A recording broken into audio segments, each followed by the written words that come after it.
अस्सलाम वालेकुम। अच्छा, टॉपिक बहुत इंपॉर्टेंट और बहुत आसान टॉपिक का नाम क्या बेटा? ब्रेन है। हम ब्रेन को 3 पार्ट्स में डिवाइड करते हैं, एक है फोर ब्रेन, एक है मिड ब्रेन और एक है हाइंड ब्रेन। फोर ब्रेन अगर देखा जाए आगे फर्दर 3 पार्ट्स में डिवाइडेड होता है। पहला थैलमस है, फिर लिम्बिक सिस्टम है और फिर आएगा सेरिब्रम। अब थैलमस का काम क्या होता है? इसका काम है इन्फॉर्मेशन को कैरी करना, और वो कौन सी इन्फॉर्मेशन बेटा? सेंसरी, और फिर उस इन्फॉर्मेशन को आगे भेज देना लिम्बिक सिस्टम की तरफ और सेरिब्रम की तरफ। वो सेंसरी इन्फॉर्मेशन कौन सी हो सकती है? विजुअल आंखों से आने वाली, ऑडिटरी कानों से आने, टैक्टाइल स्किन से आने वाली, ये सारी सेंसरी इंफॉर्मेशन को पकड़ के आगे भेज देना, ये थैलमस का काम है। अगला पार्ट है फोर ब्रेन का लिम्बिक सिस्टम। लिम्बिक सिस्टम सबसे बड़ी पहचान ये आर्क की फॉर्म में होता है। आर्क की फॉर्म में मतलब ये आपको ऐसे जैसे कुमान है, तीर कुमान, उस कुमान की फॉर्म में होता है। इसका जो पहला पार्ट इसको कहते हैं हाइपोथैलेमस, दूसरे पार्ट को कहते हैं एमिगडाला और तीसरे पार्ट को नाम दिया जाता है, दे आर कॉल्ड हिप्पोकैम्पस है। हाइपोथैलेमस का काम क्या होता है? बॉडी टेम्परेचर को कंट्रोल करना, हंगर भूख को कंट्रोल करना, स्लीपिंग अवेकिंग को कंट्रोल करना, हार्मोन की सिक्रीशन को कंट्रोल करना, फीमेल के अंदर मेंस्ट्रुअल साइकिल को कंट्रोल करना और वाटर बैलेंस को कंट्रोल करना, ये बेटा हाइपोथैलेमस का काम है। उसके बाद आता है एमिगडाला, लिम्बिक सिस्टम का दूसरा पार्ट। इसका काम है कंट्रोल करना आपकी इमोशंस को, जैसे punishment, player, fear, happiness, sexual arousal, ये सारी जो फीलिंग है ये सारी कंट्रोल करने वाला कौन है बेटा? एमिगडाला है। अब इसके बाद लिम्बिक सिस्टम का तीसरा पार्ट आ जाता है हिप्पोकैम्पस। हिप्पोकैम्पस का काम है कंट्रोल करना लॉन्ग टर्म मेमोरी को, जो इंपॉर्टेंट होती है फॉर लर्निंग। मतलब हम स्टूडेंट्स हमारे पास तो ये बहुत कम होता है, मेमोरी तो ना होने के बराबर है। इसका मतलब ये है कि जो लॉन्ग टर्म मेमोरी की जिम्मेदारी है वो हिप्पोकैम्पस की है, जो हम आगे यूटिलाइज करते हैं किसके अंदर बेटा? लर्निंग के अंदर। तो फोर ब्रेन के 2 पार्ट्स हो गए, एक थैलमस हो गया, एक लिम्बिक सिस्टम हो गया। अब आता है तीसरा part, they are called cerebrum.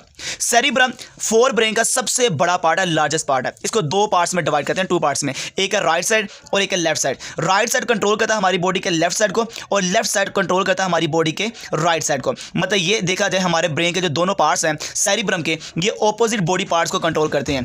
अब इन दोनों का आपस में भी कम्युनिकेशन है। इन दोनों को जो आपस में कम्युनिकेट करवाता है, ऐसे स्ट्रक्चर को कहते हैं कॉर्पस कलोसम। अब जो कॉर्पस कलोसम है ये 10 बिलियंस ऑफ न्यूरॉन से मिलकर बना हुआ है। मतलब ये दोनों पार्ट्स के दरमियान जो कम्युनिकेशन करने वाला जो स्ट्रक्चर है दे आर कॉल्ड कॉर्पस कलोसम है, और 10 बिलियंस ऑफ न्यूरॉन्स यहाँ पे मौजूद होते हैं, जो क्या करते हैं? कम्युनिकेट करते हैं with each other through large axon bands. तो लार्ज एक्सोन बैंड्स होते हैं और इन बैंड से मिलकर बनने वाला जो स्ट्रक्चर है कॉर्पस कलोसम है, जिसकी मदद से यहाँ से इंफॉर्मेशन इसके पास जाती है और इसकी इंफॉर्मेशन इसके पास जाती है। अब जो सेरिब्रम का ऊपर वाला पार्ट होता है ना, जो मेन पार्ट है जो हमने स्टडी करना है, उसका नाम है सेरिब्रल कॉर्टेक्स है। आउटर पार्ट होता है फोल्डेड फॉर्म में होता है, लार्ज सरफेस एरिया होता है। इसका काम क्या है? जितनी भी सेंसरी इंफॉर्मेशन आई थी ना थैलमस से, उसको प्रोसेस करना, उसका जवाब देना, उसकी तहकीक करना। जैसे ईयर से आने वाली ऑडिटरी आई थी, आई से आने विजुअल आई थी, स्किन से आने टैक्टाइल आई थी, इन सारी इंफॉर्मेशन को इंटरप्रिटेशन करना, इसको देखना, इसका जवाब देना, ये आपके सामने सेरिब्रम का काम है। ठीक है, सेरिब्रम का काम है। और इसी के साथ साथ आपकी रीजनिंग, आपकी जजमेंट, आपकी इंटेलिजेंस, ये भी बेटा किसका काम है? सेरिब्रम का काम है। अब बेटा ब्रेन का आ जाता है अगला part, they are called midbrain है। जो मिड ब्रेन है ह्यूमन बीइंग के अंदर काफी रिड्यूस होता है और इसको कहा जाता है रिले सेंटर। एक ऐसा सेंटर जो डाकिया है, डाक खाना है। वो डाक खाना किसका है? वो सिर्फ और सिर्फ क्या करता है? एक जगह से दूसरी जगह इंफॉर्मेशन को ट्रांसफर करता है। ऐसे डाक खाने को कहते हैं रिले सेंटर। जैसे ऑडिटरी और रिफ्लेक्सेस ऑफ आइस, इन दोनों इंफॉर्मेशन का जो डाक खाना है, रिले सेंटर है, उसका नाम क्या बेटा? वो मिड ब्रेन है। इन दोनों को कंट्रोल करना और आगे भेज देना सही जगह पर, यह मिड ब्रेन का काम है। मिड ब्रेन के पास एक स्ट्रक्चर है जिसको कहते हैं रेटिकुलर स्ट्रक्चर। इसका मेन काम यही होता है कि स्क्रीन आउट करना सेंसरी इंफॉर्मेशन को। जितनी भी सेंसरी इंफॉर्मेशन आ रही है उसको छांटी करके सही पार्ट की तरफ भेज देना, फोर ब्रेन की तरफ, हाइंड ब्रेन की तरफ। ये जो स्क्रीनिंग करने की इंफॉर्मेशन, सेंसरी इंफॉर्मेशन जो स्क्रीन आउट करता है, रेटिकुलर स्ट्रक्चर, ये आपको मिड ब्रेन के पास नजर आता है। और मिड ब्रेन कहां पे होता है? फोर ब्रेन और हाइंड ब्रेन के दरमियान होता है। अब हाइंड ब्रेन के पास 3 पार्ट्स हैं। बड़ा सिंपल, बड़ा ही कॉमन, आसान से वर्ड्स में हाइंड ब्रेन के 3 पार्ट्स हैं। एक है मेडुला ऑब्लोंगेटा, एक का नाम होगा पोन्स, एक का नाम है सेरिबेलम।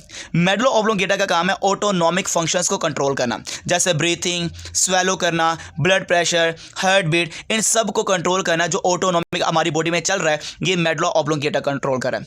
पोन्स का काम है ब्रीथिंग, जो हम सांस ले रहे हैं इसके पैटर्न को कंट्रोल करना। मतलब कि 1 मिनट में हमारी कितनी रफ्तार होती है, 16 से लेकर 20 तक, ये जो पैटर्न बनता है इसको कंट्रोल करता है पोन्स। इवन के स्लीपिंग और अवेकिंग के दरमियान जो हमारा ट्रांजिशन फेज होता है ना, जो गनूदगी वाला टाइम होता है, उस वक्त भी कौन एक्टिव होता है बेटा? पोन्स होता है। अब आ जाते हैं सेरिबेलम की तरफ। सेरिबेलम अगर देखा जाए ये हमारे मोशंस को गाइड करता है, एक्यूरेट करता है, उसका नाम क्या है? सेरिबेलम। जैसे हम चल रहे हैं, फिर रहे हैं, तो हमारे जो आप कह रहे हैं कि जो हमारी बॉडी के पोस्चर्स हैं या जो मोशन है ये कंट्रोल कर रहा होता है। मतलब गाइड करता है इन प्रॉपर बॉडी पोजीशन। ये इन्वॉल्व होता है इन मेमोरी फॉर बिहेवियर, हमारी जो बिहेवियर की मेमोरी उसके लिए भी ये रोल अदा कर रहा है। और ये सबसे वेल डेवलप होता है बर्ड्स के अंदर, क्योंकि वो फ्लाइट करते हैं, उनको याद रहता है कि हम किस रास्ते से गए थे और किस रास्ते से जाना है। तो ये बर्ड्स के पास वेल डेवलप होता है। पर हमारे अंदर ये बॉडी पोजीशन या आप कह सकते हैं हमें गाइड करता है एक्यूरेट स्मूथ मोशन के अंदर, और मेमोरी जो कि बिहेवियर के लिए इंपॉर्टेंट है, ये इसको कंट्रोल कर रहा होता है। तो ये आसान और सिंपल सा टॉपिक था जो एज इट इज़ लिखना होता है, इंशाल्लाह आपके नंबर नहीं कटेंगे। हर टॉपिक हर पॉइंट में आपने ये याद रखना है कि बेटा हर एक का फंक्शन मखसूस होता है, आपने किसी का फंक्शन किसी और पॉइंट के नीचे नहीं लिख देना। ओके बेटा, अल्लाह हाफिज़।